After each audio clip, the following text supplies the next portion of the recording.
Hey everyone.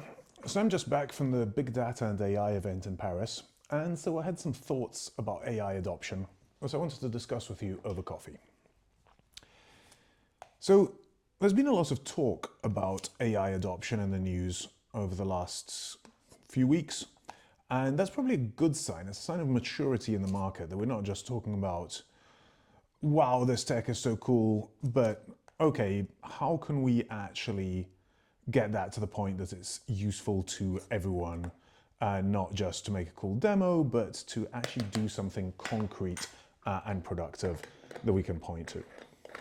And some of the news is not great. There was a piece in the Financial Times, and I'm going to look off screen for a moment to remind myself of the exact title, but I'll put the link in the comments. So this was America's top companies keep talking about AI but can't explain the upsides.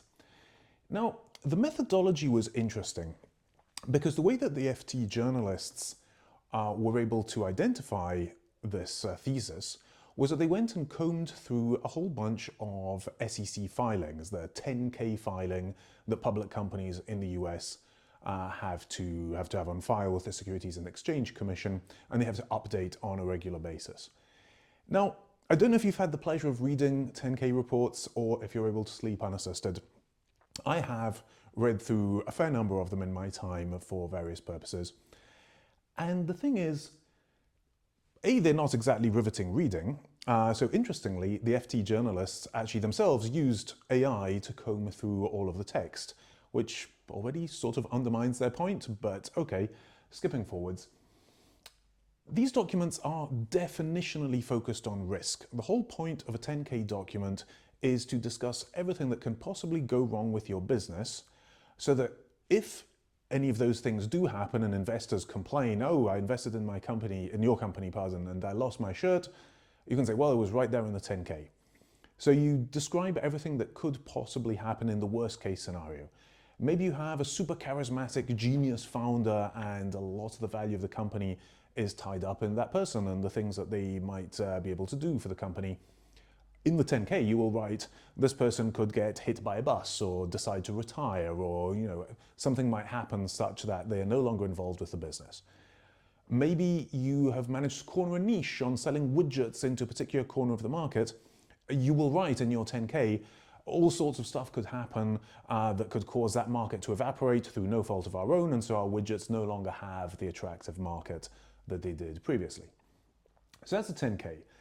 This is known as CYA compliance, euphemistically. So when you're putting something AI related in your 10K, it makes sense that it might not entirely agree with your marketing pronouncements on the same AI thing. In the marketing, you will say our AI chatbot will make everyone's lives better, our internal users will love it, customers will be so enamored with it that they won't be able to stop themselves talking to their friends about how amazing it is, and therefore we will make lots and lots of money. In the 10K, you will write, our AI chatbot could start calling itself Mecha Hitler and hallucinate and insult the customers.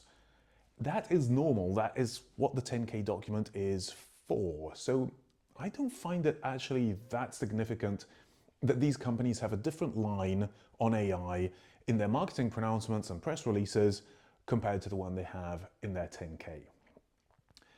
And you can see this all over the place. Bain did a report, and again, I'm just going to refer off camera. It was their Technology Report 2025. And again, I'll put the link down below. And because it's 2025, a big technology trend is AI. And so there's a section called From Pilots to Payoff for Generative AI and Software Development. And it goes into a lot of detail around software development, co-pilots. This is one of the use cases that even the critics admit is pretty good for AI. It will help developers progress faster. Even if you're not doing the full-on vibe coding thing, it's a good assistant. It's an accelerant to software development. The point is, though, Bain surveyed the market and they describe the savings as being unremarkable and point out that process changes are necessary to deliver real value. This is what we pay Bain for, good grief. Only a small part of the work of a software developer is writing code into a text editor. Even Bain's own numbers, they said it was somewhere between 10% and 40% of the job are consumed with that one task that generative AI can help with. The rest of the time is caught up with doing all the other parts of the job, all the other tasks that go into making up that one job.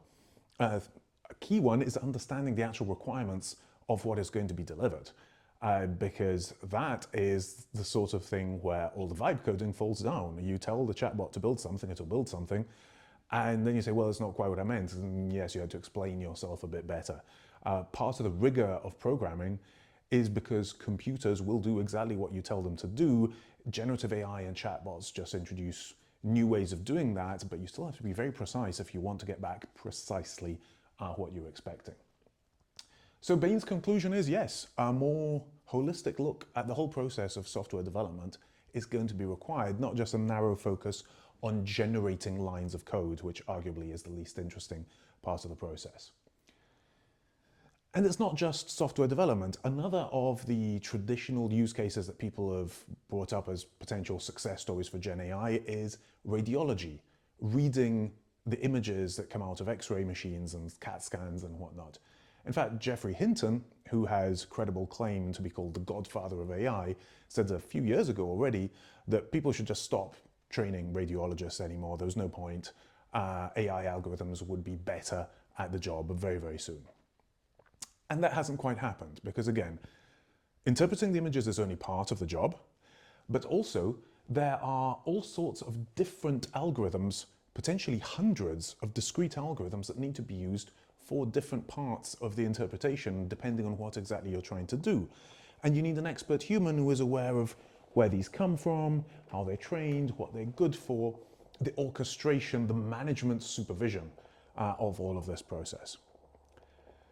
So all of this is good news. This is the field maturing. This is the hype of it's going to be everything. It's going to be a dessert topping. It's going to be a floor wax.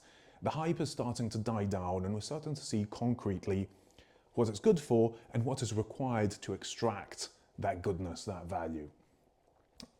This is the progression of all our tools. In previous waves of automation, we already had this understanding that you could automate tasks, but it was really hard to automate jobs. But the automation of tasks would make the jobs better. We're just coming to that realization now with AI. And I mean, McKinsey found the same thing, just to continue to refer to authority. Their finding was, and again, I'll just read it, it's not about the agent, it's about the workflow.